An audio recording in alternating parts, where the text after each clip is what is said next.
कीर्तन इसीलिए इसीलिए है हरे कृष्णा कीर्तन, क्योंकि हरे कृष्णा ही भगवान है ना। अब यहाँ पर भगवान, ये बहुत सुंदर चित्र है दसम स्कंद में, आप देख सकते हैं, है ना। ये कृष्ण बलराम, कृष्ण बलराम भगवान हैं।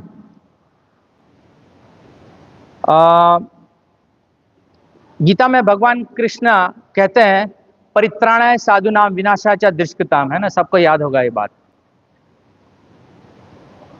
तो भगवान यहाँ पे आते हैं, दो चीज के लिए आते हैं, आपको पता है सब, है ना। दो चीज के लिए आते हैं। एक, सबसे पहला क्या है, पहला क्या है, जो भक्त है उनको भक्तों की रक्षा करने के लिए, भक्तों की रक्षा करने के लिए, भक्तों को आनंद देने के लिए, उनका आनंद ही रक्षा है। भक्तों को ऐसा नहीं चाहिए जैसे भक्त प्रहलाद को रक्षा नहीं चाहिए। भक्त प्रहलाद जो है, भक्त प्रहलाद है, गजेंद्र है, परीक्षित महाराज है, उनको भगवान से रक्षा, भगवान से मांग मांग कुछ नहीं करते वो लोग। वो क्या करते हैं, भगवान को देखना चाहते हैं, भगवान से सुनना चाहते हैं, भगवान को चखना चाहते हैं, भगवान का स्वाद लेना चाहते हैं। वो स्वाद जो इस महामंत्र में है, इस महामंत्र में वो स्वाद है। पता है, रूप गोस्वामी बोलते हैं कि इस मंत्र में, ये मंत्र में जो हरे कृष्ण मंत्र है, ये मंत्र में जो नाम है, एक नाम है जो कृष्ण,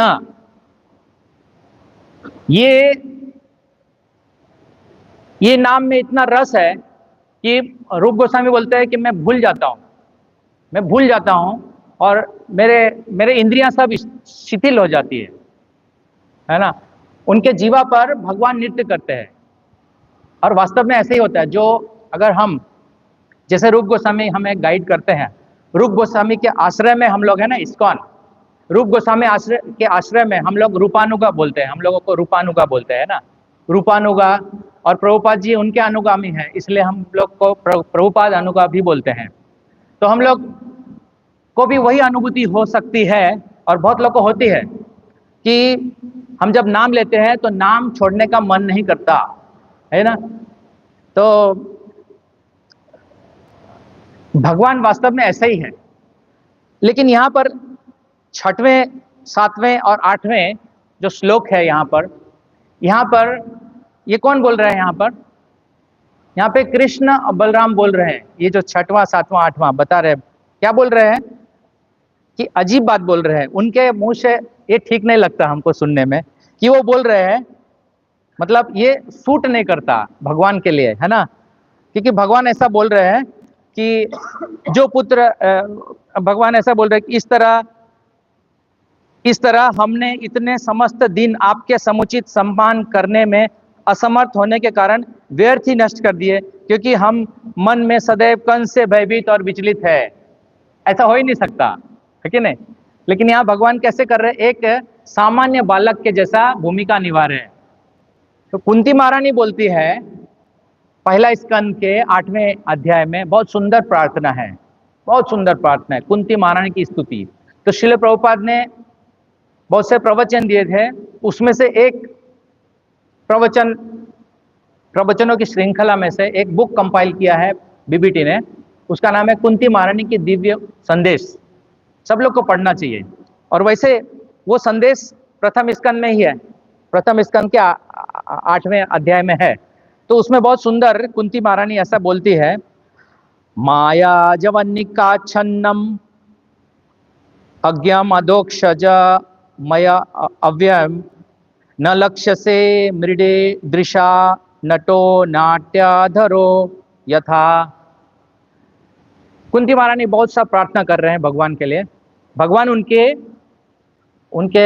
मतलब जो कुंती महारानी है वो भगवान की बुआ लगती हैं। तो भगवान की बुआ होते हुए भी वो जानते हैं, पांडव जानते हैं, कुंती महारानी जानती है कि कृष्ण जो है, जो साधारण बालक नहीं है, है ना, वो साधारण बालक नहीं है। एक बार क्या हुआ, यशोदा माता ने बालक गोपाल जी कृष्ण को बांध दिया था एक दिन, है ना। उस दिन दिवाली थी, उस दिन कुंती महारानी वहीं थी जिस दिन बांधा गया था। लेकिन यशोदा माता को ऐसा नहीं लग रहा था कि ये कृष्ण भगवान है और वो कृष्ण, उनको ऐसा लगता था कि ये मेरा पुत्र है, खाली इतना ही लगता था। तो भगवान क्या करते हैं, असाधारण बालक के जैसा अपने भक्तों के साथ भी अभिनय करते हैं, अभिनय। तो यहाँ पर कुंती माता ने क्या, नाट्यो नाटो, ये अनुवाद में पढ़ता हूँ, श्रील प्रभुपाद के द्वारा अनुवाद है, कितना सुंदर है। बोलते हैं, समस्त इंद्रियों से परे होने के कारण आप मोहिनी शक्ति यानी माया के पर्दे से ढके रहने वाले शाश्वत अव्यक्त तत्व है। आप अल्पज्ञानी दर्शक के लिए ठीक उसी प्रकार अदृश्य रहते हैं। कौन? भगवान के बारे में कुंती महारानी बोलते हैं, आप अदृश्य रहते हैं, यानी भगवान अदृश्य रहते, सबको दिखाई नहीं देते हैं। किस तरह से? जिस प्रकार अभिनेता के वेश में कलाकार पहचान में नहीं आता है ना। हम देखते हैं मूवी, हम देखते हैं नाटक, तो नाटक में क्या होता है, कलाकार जो है वो पहचान में नहीं आता। कुछ लोग को पता लगता है कि ये, जो समझते हैं उनको पता है कि ये व्यक्ति उस, ये कलाकार का नाम ये है और ये अभिनय कर रहा है हीरो का या विलन का, है ना। तो भगवान ऐसे ही है। अब देखो भगवान कैसे कर रहे हैं, अभी ऐसे अभिनय कर रहे हैं जो कि सब संसार को चलाने वाले हैं। अब वो ऐसे कर रहे हैं जैसे कि वो कंस से डर रहे हैं। होता तो नहीं है, डर तो नहीं सकते कंस। कंस तो एक छोटा सा नग्न जीव है, लेकिन भगवान कैसे बोल रहे हैं? क्यों बोल रहे हैं ऐसा? ये इसलिए बोल रहे हैं क्योंकि वो नहीं चाहते कि वसुदेव और देवकी भगवान को इस तरह से देखे जैसे कि हम लोग भगवान को कैसे देखते हैं, द्वारका में कैसे देखते हैं, हम द्वारकाधीश के रूप में देखते हैं, यानी राजा के रूप में देखते हैं, ऐश्वर्य भाव में देखते हैं। वो भगवान है, भगवान है ना, अपराध हो जाएगा कुछ ऐसा। तो इस तरह से हम लोग करते हैं। साधक भक्तों के लिए ये सिस्टम है ना, साधना हम करते हैं तो रूल्स एंड रेगुलेशंस में जाते। लेकिन जो वृंदावन के जो वासी है, माता यशोदा है, नंद महाराज है, उनके मित्र है सुबल है, उनके मित्र है, बहुत सारे नाम है उनके, है ना, गोपियां हैं, वो कैसे देखते हैं भगवान को? भगवान को कैसे देखते हैं? एक साधारण मनुष्य के जैसा देखते हैं, है ना। इसलिए उनके कंधे पर भी चढ़ जाते हैं, उनको जूठा भी दे देते हैं, है ना। हम देखते हैं जूठा भी दे देते हैं उनको, लेकिन हम यहाँ पे जूठा दे सकते हैं भगवान को? सबसे पहले क्या करते हैं? पहले भगवान को भोग लगेगा, है ना। उसके लिए पूरा सिस्टम से, शुद्धता से सब होता है। क्यों? क्योंकि हम लोग जो साधना भक्त कर रहे हैं, sadhana practising, we are practising devotee, we are not elevated. हम लोग उतना उन्नत भक्त नहीं है जैसे माता यशोदा है ना। माता यशोदा जो है वात्सल्य भाव में है, वो भगवान को डांट भी सकती है, डांटती भी है, भगवान के कान भी पकड़ती है, ऐसे ऐसे, है ना। बहुत सारे फोटो देखा होगा, है ना, माता यशोदा कृष्ण को डांटती है, और ग्वाल बाल भी कुछ भी बोलते हैं भगवान को, कुछ भी बोल देते हैं हम लोग, है ना। लेकिन हमें उनका नकल नहीं करना चाहिए, है ना। तो यही हमें यहाँ पर सीखने को मिलता है। तो यहाँ पर हम देखते हैं कि वो बोल रहे हैं कृष्ण भगवान कि हमें कंस से डर लग रहा था, अब हम जो है आपकी सेवा कर नहीं पाए। किसको बोल रहे हैं? देवकी और वासुदेव को बोल रहे हैं। क्या बोल रहे हैं? ये एक उपदेश है हम लोगों के लिए।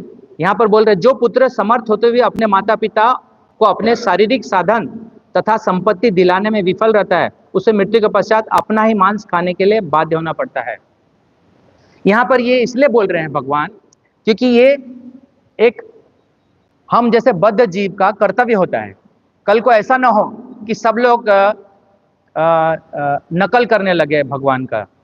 मतलब भगवान का कैसे नकल करते हैं कि जैसे करते ही लोग ना, जो अज्ञानी लोग हैं वो भगवान का नकल करते हैं। कैसे करते हैं नकल? भगवान जो करते हैं वैसे करने की कोशिश करते हैं। इसलिए मूवी बनती है ना, मूवी बनती है किस लिए? कि जो हम भी वैसे हीरो हो, हम भी वैसे हीरो हो जो कभी हारते नहीं हो। हीरो का मतलब वही है ना, मूवी में क्या है, हीरो को दिखाते हैं वो कभी हारता नहीं है, लेकिन वास्तव में ऐसा है ही नहीं, वो मूवी है, वो खाली नाटक के लिए दिखाया जाता है। लेकिन वास्तव में ऐसा हीरो है, ये जानना चाहिए। जो समझेगा कि वास्तव में एक ऐसा हीरो है, वो भागवतम का फैन बनेगा, भागवत पढ़ने का उसका लगाव बढ़ेगा, क्योंकि वास्तव में ऐसा हीरो है। वो ऐसा हीरो का नाम है कृष्ण बलराम, है ना। तो हमें प्रेरित होना चाहिए भगवान के ये सब लीलाओं को देखने से, सुनने से। और वास्तव में भगवान इसीलिए आते हैं, बताने के लिए आते हैं कि वास्तव में मैं ही हीरो हूं। आप मत समझो कि आप हीरो हैं, आप तो जीरो भी नहीं है। जीरो भी नहीं है, मतलब जीरो भी कोई वैल्यू होता है। जीरो क्या, जीरो किसी फिगर के राइट में लग जाता है तो उसका वैल्यू एक के आगे लग जाता है तो 10 हो जाता है, और एक जीरो लग जाता है तो 100, ऐसे करके बढ़ जाता है। तो जीरो का भी वैल्यू है, लेकिन आप तो जीरो भी नहीं है। इसलिए इसलिए कुछ लोग अपने आप को बोलते हैं शून्यवादी। हम जीरो भी नहीं है, बोलते हैं, ऊपर से बोलते हैं कि हम तो कुछ भी नहीं है प्रभु, हम तो कुछ भी नहीं है, ऐसे बोलते हैं, लेकिन वास्तव में अंदर बहुत कुछ है और दिखाना चाहते हैं। ठीक है, ऐसे शून्यवादी, ऐसे निराकारवादी को समझाने के लिए भगवान ऐसे लीला करते हैं कि देखो मैं ही फुल, मैं कंप्लीट हूं, I am the whole, complete whole, है ना। ईशोपनिषद में बताया गया है, ईशावास्यम इदम, नहीं क्या बोलता है, हाँ, ओम पूर्णमदः पूर्णमिदः, है ना। ओम मतलब भगवान, भगवान मतलब कृष्ण है, बलराम। मैं क्यों कृष्ण बलराम बोल रहा हूं, कृष्ण ही क्यों बोल रहा हूं, क्योंकि सबका स्रोत है कृष्ण, और कृष्ण का प्रथम विस्तार है बलराम। दोनों में कोई अंतर नहीं है, खाली क्या अंतर है, एक ही अंतर है ना। जो प्रभुपाद के बुक्स पढ़ते हैं, प्रभुपाद के लेक्चर सुनते हैं, जो इस्कॉन में है, उनको अच्छे से पता है कि क्या क्या दोनों में क्या फर्क है, कृष्ण और बलराम में क्या फर्क है, क्या फर्क है, बस खाली रंग का फर्क है। तो और कोई फर्क नहीं है। फर्क है एक्चुअली तत्व के दृष्टि से, एक फर्क है कि जो बलराम जी जो है वो भगवान को कैसे सेवा करने के लिए, तो भगवान जो है कृष्ण अपना विस्तार करते हैं इस तरह बलराम जी के द्वारा, और सिखाने के लिए। और बलराम जी के रिप्रेजेंटेटिव होते हैं हमारे गुरु, जो हमारे आध्यात्मिक गुरु है वो बलराम जी के रिप्रेजेंटेटिव होते हैं। वो सिखाने के लिए हैं कि कृष्ण का सेवा कैसे कर सकते हैं, जैसे राधा रानी कर सकते हैं। लेकिन हम, राधा रानी इतना दयालु है कि वो खुद ही सेवा कर लेंगी, क्योंकि आप गलती करोगे। लेकिन बलराम जी आते हैं सिखाने के लिए कि कैसे सेवा करना है ना। पूरे लीला में आप देखिए, भागवत महापुराण के 10वें स्कंद में आप देखिए, बलराम जी कुछ लीला में स्पेशल आते हैं। आप देखिए, जब कलिया दमन हो रहा था तो वो क्या कर रहे थे, हंस रहे थे, आप सीधा मुस्कुरा रहे थे। बाकी लोग सोच रहे होंगे ये क्या हो रहा है ना। लेकिन भगवान ऐसे, मतलब बलराम जी ऐसे लीला कर रहे हैं कि वो मुस्कुरा रहे, क्योंकि बलराम जी को पता है कृष्ण कौन है। कृष्ण को कोई मार नहीं सकता, लेकिन एक भाव है ना, जैसे गोपियों का भाव है, माता यशोदा का भाव है, सब मित्रों का भाव है कि वो भगवान अभी 2 घंटे तक, 2 घंटे तक कलिया ने उनको पकड़ के रखा था। और भगवान ऐसे कैसे नाटक कर रहे हैं, दिखा रहे हैं ना नाटक, ताकि हमारा भी भाव प्रकट हो, पता है ना। एक भाव है वात्सल्य भाव, करुणा भाव, ऐसे बहुत सारे भाव है, मुख्य 5 है, फिर और भी है, तो टोटल मिला के 12 भाव है। तो हम जब माला करते हैं ना, तो हमें भी भाव होता है कि नहीं। जो नए लोग हैं, जो शुरू में माला करते हैं, उनको भाव, उनको ऐसा लगता है बोझ है, अरे हमको बोला है कि माला करने के लिए। शुरू शुरू में दीक्षा लेने के बाद भी ऐसा लगता है कि बोझ है। लेकिन जैसे जैसे हम समझते हैं, थोड़ा थोड़ा सेवा करते हैं, जब भगवान के लीलाओं को, भगवान के गुण को समझने का प्रयास करते हैं, तो धीरे धीरे पता चलता है कि ये जो माला है वो हम करते हैं, वो भगवान का सेवा है, भगवान को आनंद आता है। हाँ, भगवान के नाम में और भगवान के लीला में और भगवान स्वयं में कोई अंतर नहीं है ना। अतः श्री कृष्ण नाम आदि न भवेत ग्राह्यम इंद्रिय सेवन मुख ही जीवादौ स्वयं एवं स्फूर्ति अदह। ये आपको याद होना चाहिए। क्यों याद होना चाहिए? जब आपका मन नहीं लगे तो आपको पता होना चाहिए कि भगवान, मतलब इसमें लिखा है, पद्म पुराण में लिखा है अतः, और फिर चैतन्य चरितमृत में भी लिखा हुआ है ये सब। अतः श्री कृष्ण नाम आदि, भगवान के नाम, नाम आदि मतलब भगवान के नाम, भगवान का गुण, भगवान का व्यक्तित्व, भगवान का धाम, भगवान का एक्सपांशन। भगवान का एक्सपांशन क्या है? जैसे वृंदावन है, भगवान भी है और भगवान का एक्सपांशन भी है। वृंदावन में जब गोवर्धन है, वृंदावन में नदियां हैं, वो क्या है? भगवान का एक्सपांशन है। तो उनको हम तभी समझ सकते हैं, नहीं तो हम खाली वृंदावन में जाते हैं तो कैसा लगेगा, साधारण नदी जैसा लगता है ना, क्या यमुना, यमुना साधारण नदी जैसा लगता है, अरे ऐसा लगता है गंदा हो गया है, ऐसा लगता है बहुत सूख गया है, ऐसे हम दृष्टि से देखते हैं कि नहीं? हाँ, लेकिन जब हम धीरे धीरे माला करेंगे, भागवत पढ़ेंगे, भागवत श्रवण करेंगे, अपने गुरु का आदेशों का ध्यान पूर्वक पालन करेंगे, है ना। हम गाते हैं गुरु पूजा में कि गुरु का जो है गुणगान करते हैं। क्यों करते हैं गुरु का? क्योंकि गुरु ही हमें सिखाते हैं, है ना, कृष्ण के तरफ कैसे जाना, है ना। तो इसीलिए ये सब लीला जब होता है, सुनते हैं, हम देखते हैं, तो हमें हमें प्रेरणा मिलनी चाहिए। तो ये जो है मैंने आपको बताया ये श्लोक, अतः श्री कृष्ण, बोल सकते हैं आप लोग, अतः श्री कृष्ण नाम आदि न भवेत ग्रहम इंद्रिय सेवन मुखे ही सेवन मुखे ही जीवादो स्वयं एवं स्मृति अदह। यानी जब आप सेवा करते हैं, इसलिए सब लोग को बोलते हैं सेवा करो, हार हार हार बनाओ, हाँ, भगवान के लिए फूल लाओ, भगवान के लिए ग्रंथ वितरण करो, भगवान के लिए शंख बजाओ भगवान के लिए आरती करो। तो क्या होता है, सेवा करते करते धीरे धीरे धीरे धीरे हमें पता होने चलता है, पता न लगने लगता है कि कृष्ण भगवान है, मैं उनका दास हूं।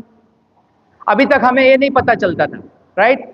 लेकिन जैसे हम जुड़ते हैं तो धीरे धीरे शुद्धता आती है और हमें पता चलता है कि जीव का कर्तव्य है भगवान का सेवा करना। और इसीलिए भागवत कक्षा सुनना जरूरी है।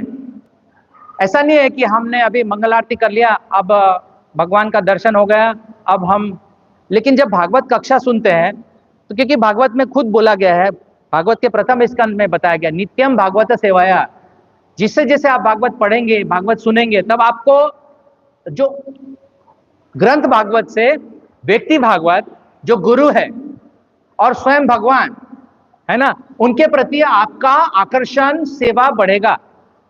इसलिए जरूरी है भागवत कक्षा में रहना। इसलिए बताया गया है नित्यम भागवत सेवाया, है ना। कौन से अध्याय में है? पहला स्कंद में है, आप देखना, सेकेंड चैप्टर 17 वर्ष में है ना। वो पढ़ने से आपको पता चलेगा क्या है शुरुआत, नष्ट प्रायशु अभद्रेशु नित्यम भागवत सेवा। तो ये भागवत सेवा मतलब सुनना है, और खाली 1 घंटा नहीं, जैसे वो को समय मिला, आपका सेवा खत्म हो गया, सुनना शुरू करो। किसको सुनना है? भागवत सुनना है। ये भागवत, ये प्रथम स्कंद है, ये 10वां स्कंद है अभी हम जो चल रहा है, ठीक है। तो भगवान के बारे में ऐसा बताया गया है कि 7वें अध्याय में गीता में बताते हैं नाहम प्रकाशम सर्वस योगमय समावृता, है ना। भगवान जो है प्रकट नहीं होते, आप साधारण लोगों के लिए प्रकट नहीं होते, और खास करके जो लोग भगवान से द्वेष करते हैं उनके लिए प्रकट नहीं होते। क्योंकि महाभारत काल में सबने देखा था भगवान को, सबने देखा था भगवान को, दुर्योधन तो देखता ही था और कई लोगों ने देखा हुआ है, लेकिन खाली पांडव, विदुर महाराज को, भीष्म पितामह को, वेद व्यास को, सुखदेव गोस्वामी को, इन लोगों को, ऐसे अन्य लोग हैं जो भगवान के भक्त हैं, उनको ही पता चल रहा था कि कृष्ण भगवान है ना। जैसे कुंती महारानी को पता चल रहा है, उन्होंने फिर प्रार्थना कर दी इतने सारे, है ना। अध्याय 8 स्कंद 1 अध्याय 8 श्लोक संख्या 18 से लेके 26 तक आप पढ़िएगा। बहुत सुंदर प्रार्थना है कुंती महारानी का, बाद में आप पढ़ लेना। उसमें से एक प्रार्थना मैंने लिया था अभी। उसी तरह से ईशोपनिषद में भी एक प्रार्थना है, हिरणमय पात्रेण सत्यास्यापिहितं मुखम। इसका मतलब है कि भगवान जो है क्या करते हैं, कभी कभी अपने को प्रकट नहीं करते हैं और कभी कभी प्रकट करते हैं। ये भगवान के पास राइट्स है, भगवान का अधिकार है कि आपको दर्शन दे या नहीं दे। आप वश नहीं कर सकते भगवान को, आप फोर्स नहीं कर सकते भगवान को कि भगवान मुझे दर्शन दो। यहाँ पर भी आप दर्शन ले रहे हैं भगवान को, लेकिन आप फोर्स नहीं कर सकते कि आपको दर्शन दे। लेकिन भगवान कृपावश यहाँ पे खड़े हैं सब लोगों के लिए। ये सोचने वाली बात है ना। कि आप बोल रहे हैं कि हमने दर्शन ले लिया, वास्तविक में दिया कि नहीं? दर्शन उन्हीं को मिलेगा जिनका हृदय सरल है, जिनका हृदय कलुषित नहीं है, उनको शुद्ध दर्शन मिलेगा। दर्शन तो मिलेगा, लेकिन शुद्ध दर्शन, ऐसा दर्शन मिलेगा कि आपका मन ही नहीं हटेगा भगवान के चरणों से। और ऐसे ही दर्शन भागवत पुराण में वर्णित है ना। जो ये दर्शन है वैसे ही भागवत पुराण है, सदैव दर्शन मिलेगा आपको भागवत पुराण में। तो भगवान की एक शक्ति होती है माया शक्ति। माया आपको सबको पता है, माया का मतलब क्या है, श्रील प्रभुपाद के ग्रंथों से पता चलता है। माया मतलब, माँ मतलब नहीं, या मतलब है, जो नहीं है। जो नहीं है मतलब जहां पर आप भगवान की उपस्थिति नहीं देख पा रहे हैं वो माया है। अगर आप भगवान की उपस्थिति सब जगह देख पा रहे हैं तो माया नहीं है। तो ये देखने की दृष्टि है। भागवत दृष्टि ये है कि हम सब जगह भगवान का दर्शन कर सकें। यो माम पश्यति सर्वत्र सर्वम च मयि पश्यति। ध्रुव महाराज, परीक्षित महाराज, प्रहलाद महाराज, भीष्मदेव, कुंती महारानी, ऐसे सब भक्त लोग भगवान को सदैव दर्शन कर सकते हैं। उसी तरह से हमारे प्रभुपाद, उसी तरह से हमें भी ये योग्यता प्रदान किया जाता है, अगर हम योग्यता लेने के लिए तैयार हैं तो, है ना। तो हम भी भगवान को दर्शन कर सकते हैं हर समय हर क्षण। लेकिन कभी कभी, नॉट कभी कभी, हम साधकों भक्तों के लिए लगभग हमेशा माया का प्रभाव होता है, इसलिए हम थक जाते हैं, हमें रुचि नहीं आती है, भागवत कक्षा में नींद आती है। कुछ लोग भागवत कक्षा में भी माला करते हैं, तो माला नहीं करना चाहिए। एक चीज करना चाहिए हमें, है ना, या फिर सुनना चाहिए या फिर माला करना है तो एक जगह पे बैठ जाइए जहां पर आप ध्यान से उच्चारण को सुन सके। तो ये तरीका होता है। जब माला करेंगे तो माला करते समय क्या स्मरण करना चाहिए? कुछ लोग बोलते हैं माला करते समय आप लीलाओं का स्मरण करना चाहिए, कुछ लोग ऐसा बोलते हैं, लेकिन ऐसा होता नहीं है। लीला का स्मरण करेंगे तो आप क्या करेंगे, माला कम और लीला में चले जाएंगे, और लीला भी नहीं होगा, माला भी नहीं होगा। तो प्रभुपाद जी का आदेश को सुनना चाहिए। हमें क्या करना चाहिए, हमें पुकारना चाहिए भगवान को। कैसे? जैसा एक बच्चा पुकारता है। क्या हम वैसा करते हैं? नहीं करते हैं। अगर नहीं करते हैं तो सीखना चाहिए, भक्तों से सीखना चाहिए ना। होता नहीं है, नहीं होता है, तो इसीलिए भगवान बोलते हैं प्रयास करो, प्रयास करो। ऐसा भगवान भी चल के दिखा रहे हैं ना। भगवान चल रहे गिर जाते हैं, भगवान तो गिरने के लिए है ही नहीं, भगवान तो सबको उठाने के लिए है। लेकिन फिर भी भगवान ऐसे कभी कभी हमको करके दिखाते हैं, ऐसे, है ना। तो माया का अर्थ है, समझना चाहिए, है? माया को भी समझना चाहिए और भगवान को भी समझना चाहिए, दोनों को साथ में समझना चाहिए, है कि नहीं। हमने क्या बोला कि जहां पर भगवान का अस्तित्व आपको नहीं लग रहा है वो माया है। अब हमें प्रयास करना चाहिए कि भगवान सब जगह है, तो मैं भगवान को ढूंढने का प्रयास करूं। उसको रिसर्च बोलते हैं, उसको रिसर्च करना चाहिए कि ऐसा क्या है जहां पर भगवान। अभी क्या ये पत्थर में भगवान है? ये पत्थर में भगवान है कि नहीं? है ना, क्योंकि ब्रह्म संहिता बताती है हमें, ब्रह्म संहिता बताती है ना। क्या बोलते हैं ब्रह्म संहिता? ब्रह्म संहिता में है ना, क्या ब्रह्म संहिता में क्या है? इसलिए शास्त्र पढ़ना चाहिए, तुरंत याद आना चाहिए। अगर हमें भगवान नहीं दिखते तो क्या गीता में याद आना चाहिए, नाम प्रकाशम योगवासम। हमें समझना चाहिए कि हम मूड है, तो मूड है तो मूड से बुद्धि वाला बनना चाहिए, बुद्ध बनना चाहिए। मूड मतलब मूर्ख और बुद्ध मतलब बुद्धिमान। तो बुद्धिमान कैसे बनेंगे? भगवान का आश्रय लेने से। भगवान का आश्रय लेने से हम बुद्धिमान बनते हैं। सही बात है कि नहीं? कैसे भगवान का आश्रय लेने से हम बुद्धिमान कैसे बन जाते हैं? भगवान का आश्रय लेने से हम सफल कैसे हो जाते हैं? बताइए। भगवान का आश्रय लेने से कोई भी व्यक्ति सफल हो सकता है। क्या उदाहरण है? बोलिए बोलिए। अरे भगवान का आश्रय अर्जुन ने लिया तो विजय हो गया कि नहीं? यत्र योगेश्वर कृष्ण यत्र पार्थ, ये याद होना चाहिए। मतलब ये अगर भूल जाते हैं हम तो हमें क्या याद करना चाहिए? अरे भगवान बोल रहे हैं कि ऐसा होता है। जिसने आश्रय लिया भगवान का, है ना, वो बुद्धिमान है। आठवें श्लोक 10वें अध्याय के 8वें श्लोक में बोलते हैं भगवान, अहम सर्वस्य प्रभवो। याद आया?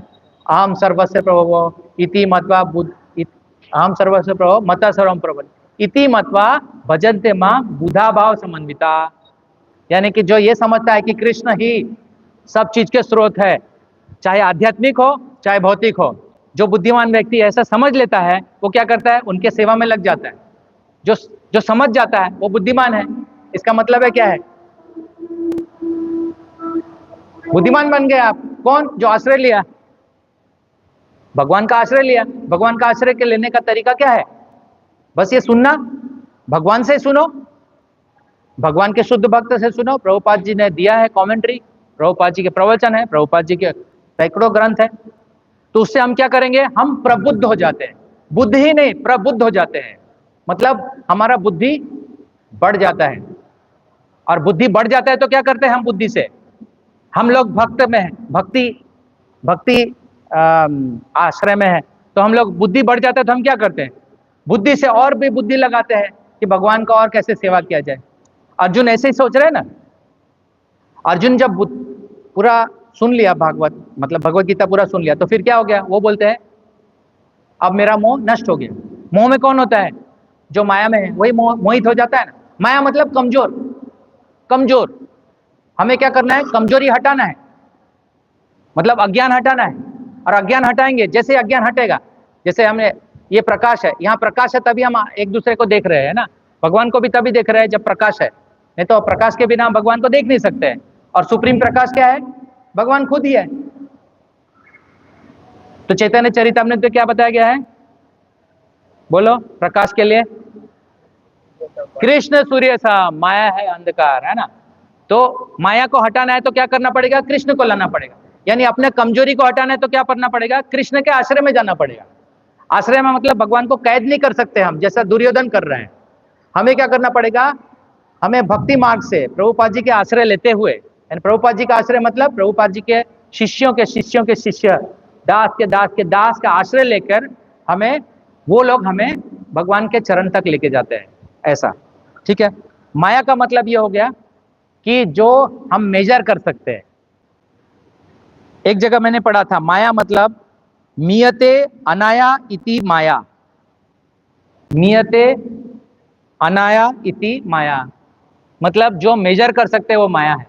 जैसे आप अपना बैंक बैलेंस मेजर कर सकते हैं तो इसलिए वो माया है। आप अपना हाइट मेजर कर सकते हैं, वो माया है।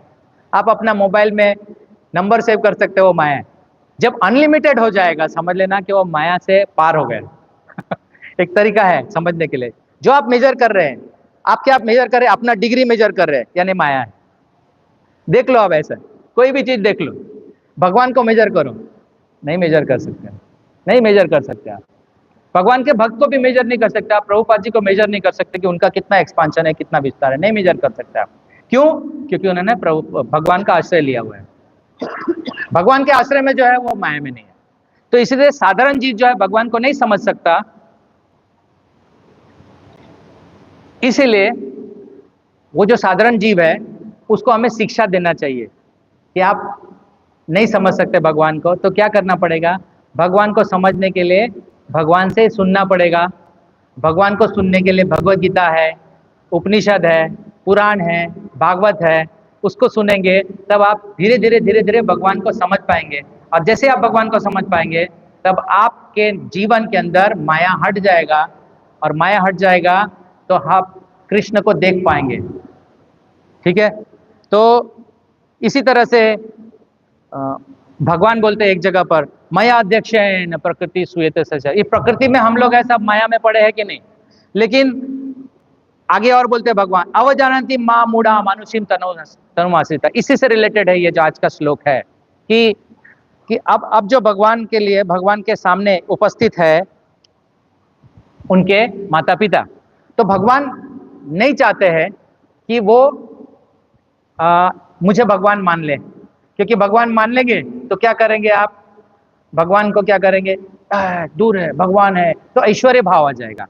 लेकिन भगवान क्या चाहते हैं, भगवान क्या चाहते हैं, जैसे माता यशोदा मेरे साथ रहती है, जैसे मेरे साथ नंद महाराज रहते हैं, वैसा भाव को वात्सल्य भाव में रहते हैं। तो इसीलिए भगवान अपने माता पिता नंद महाराज, अपने माता पिता जो वसुदेव और देवकी के सामने ऐसा बोल रहे हैं कि मैं सामान्य बालक कंस जैसे कंस के सामने सदैव भयभीत रहा हूँ, मैं हमेशा डर डर डर डर के रहा हूँ। ऐसे भगवान ऐसे बता रहे हैं, लेकिन वास्तव में ऐसा है ही नहीं। तो भगवान उनको इस तरह से सांत्वना देना चाहते हैं कि नहीं, मैं अभी भी आपका पुत्र हूं, तो मैं आपका जो वात्सल्य भाव है मेरे ऊपर रखिए, है ना। भगवान चाहते हैं कि कोई उनका कंट्रोलर बने। किससे? भगवान चाहते हैं जो उनका भक्त है वो कंट्रोलर बन जाए। भगवान चाहते हैं कि अर्जुन मुझे बोले जल्दी से कि मुझे आदेश दो, भगवान मेरे मेरे भक्त मुझे आदेश दो। तो आदेश दिया उन्होंने। क्या बोला उन्होंने इस अध्याय 1 में? क्या बोला? रेवत प्रभु बताएंगे। सेना और उभय, सेना और उभय, है ना, दोनों सेनाओं के बीच मेरा रथ ले चलो। उभय, हाँ। तो वो बोल रहे हैं, अर्जुन बोल रहे हैं, भगवान इसी का तो इंतजार कर रहे थे और फिर तैयार हो गए। भगवान जब अर्जुन तैयार हो गए कि मैं समझ नहीं सकता हूं आपको, मेरा तर्क सक्षम नहीं है, मैं सीमित हूं, मैं सीमित जीव हूं, जब हम ऐसा समझने लगेंगे तो भगवान आपको स्वीकार कर लेंगे पूरी तरह से। इसलिए एक जगह बोलते हैं, एक जगह पे बोलते हैं कि दीने रे अधिक दया करे भगवान, दीने रे अधिक दया करे भगवान, पंडित कुल्य पंडित रेवत प्रभु, दीने रे अधिक तरह दया करे भगवान, मतलब दीन के ऊपर बहुत भगवान जो दया करते हैं, लेकिन जो अपने आप को पंडित समझता है और अपने आप को बहुत बड़ा कुल वाला समझता है, मैं बहुत बड़ा ओहदे वाला, बहुत बड़ा पोस्ट वाला हूं, तो उनको भगवान समझते हैं कि अहंकारी है, अहंकारी के ऊपर दया नहीं करते भगवान। तो इसलिए हमारा मूवमेंट है ना, चैतन्य महाप्रभु ने कहा है त्रिनादपि सुनिचेना तरोरपि, हम रोज बोलते हैं तरोरपि सहिष्णा, है ना। अपने आप को सही में नम्र समझना चाहिए, नम्र समझेंगे। और नम्रता तभी आती है जब हम वास्तव में वैष्णवों के चरण में अपने आप को समर्पित करते हैं। ये सिखाने के लिए तो है ये मूवमेंट इसीलिए है। इसलिए यहाँ पर अलग अलग प्रकार के भक्त होते हैं, कनिष्ठ, मध्यम, उत्तम, है ना। हमें क्या समझना चाहिए? हम हमेशा कनिष्ठ समझना चाहिए अपने आप को, हम कनिष्ठ वास्तव में समझना चाहिए। और वास्तव में ऐसे कृष्णदास कविराज गोस्वामी बोलते हैं कि अपने आप को इतना कनिष्ठ समझते हैं वो, कि वो बोलते हैं कि मैं, किसी को याद होगा ना, पूरी शेर कीट होय मुझ लगिष्ठ, वो इतना विनम्रता बता रहे हैं, वास्तव में है वो। बोल रहे हैं कि जो मल का कीड़ा है ना, उससे भी मैं नीच हूं। मेरा जो नाम सुनता है उसका जो पुण्य है वो सब समाप्त हो जाता है, और मेरा जो नाम लेता है उसका सब पाप होता है। ऐसा कृष्णदास कविराज गोस्वामी बता रहे हैं। तो ये हाईएस्ट स्टेज है ना। बहुत मुश्किल है प्राप्त करना, लेकिन असंभव नहीं है। इसलिए चैतन्य महाप्रभु के आश्रय में हमें रहकर ये सब करना चाहिए। इसलिए आप सब हमें आशीर्वाद दीजिए कि हम इसी तरह से हम वास्तव में कनिष्ठ रहें, नम्र बने रहें, तो भगवान का दया मिलेगा, है ना। तो यहाँ पर मैं समाप्त करता हूँ। किसी को कुछ बोलना है, कुछ कमेंट है तो बोल सकते हैं, या कुछ पूछना है तो। क्या हुआ? माइक? अच्छा माइक।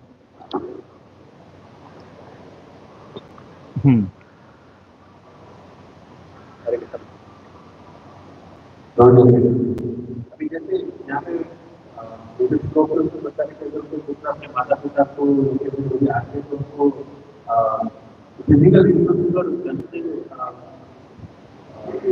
सपोर्ट नहीं करता, वो लोग उतना ही फ्लैश, अपना ही मार्क्स खाता। तो एक तरह से देखें तो नर्क में जाते ना वो। हो गया समझ? हो गया। तो प्रश्न ये है कि अगर कोई कोई जो बच्चे हैं अपने माता पिता का ख्याल नहीं रखते हैं और सब कुछ होते भी उनका सेवा नहीं करते हैं, तो कृष्ण भगवान यहाँ पर बोल रहे हैं कि ऐसे लोग क्या होते हैं? ऐसे लोग अपना ही मांस खाने के लिए बाध्य होना पड़ता है। और ऐसा ही है वास्तव में। आप देख सकते हैं कलयुग में ऐसे हम देख सकते हैं ऐसा ही हो रहा है। तो मांस खाने का मतलब क्या हो कि नेक्स्ट लाइफ में उसको वो मांस खाएगा। और हम देखते हैं कि दुर्भाग्य से हमारा भारत जो है बहुत पवित्र पुण्य भूमि है, लेकिन आप देख सकते हैं कि साधारणतः किसी से आप भी पूछा जाए तो सब लोग 90% नॉन वेजिटेरियन हो चुके हैं। आप देख सकते हैं गुजरात बहुत पुण्य भूमि है, इसमें बहुत से लोग मांसाहारी है। और मतलब भारत में लगभग सभी तथाकथित जब हिंदू है अपने आप को बोलते हैं, ये सब लोग जो है अंडा खाते हैं, मछली खाते हैं, सब कुछ मतलब आप देख सकते हैं। और ऐसे लोग भी आप देख सकते हैं, ऐसे लोग अपने माता पिता का भी ऐसी इसी तरह से सम्मान नहीं करते। इसका मतलब है कि वो जो भगवान बोल रहे हैं वो सही है, भगवान जो बोल रहे हैं वो शास्त्र है। तो इसलिए भारत भूमिते होइले मनुष्य जन्म जार, चैतन्य महाप्रभु ने कहा भारत भूमिते होइले मनुष्य जन्म जार, जन्म सार्थक करी करो परोपकार। भारत भूमि में जिसने मनुष्य जन्म लिया है तो उसको अपना जन्म सार्थक करना चाहिए। कैसे सार्थक करना चाहिए कि सबको कृष्ण का उपदेश सुनना चाहिए और कृष्ण के उपदेश को प्रचार करना चाहिए। और कृष्ण का उपदेश कहाँ है? उपदेश यानी भगवान जो बोलते हैं, इंस्ट्रक्शन, वो कहाँ है? भगवत गीता और भागवत में है। तो सबको ये करना चाहिए। अगर जो ऐसा नहीं करता है वो माता पिता भी दुर्भाग्य ही है और जो पुत्र है वो भी दुर्भागी है ना। सब लोग नरक जाने के लिए तैयार है। इसी तरह से एक श्लोक है स्कंद पुराण में, भारते मानव जन्म प्राप्य। भारते किसी को आता है? बोलो।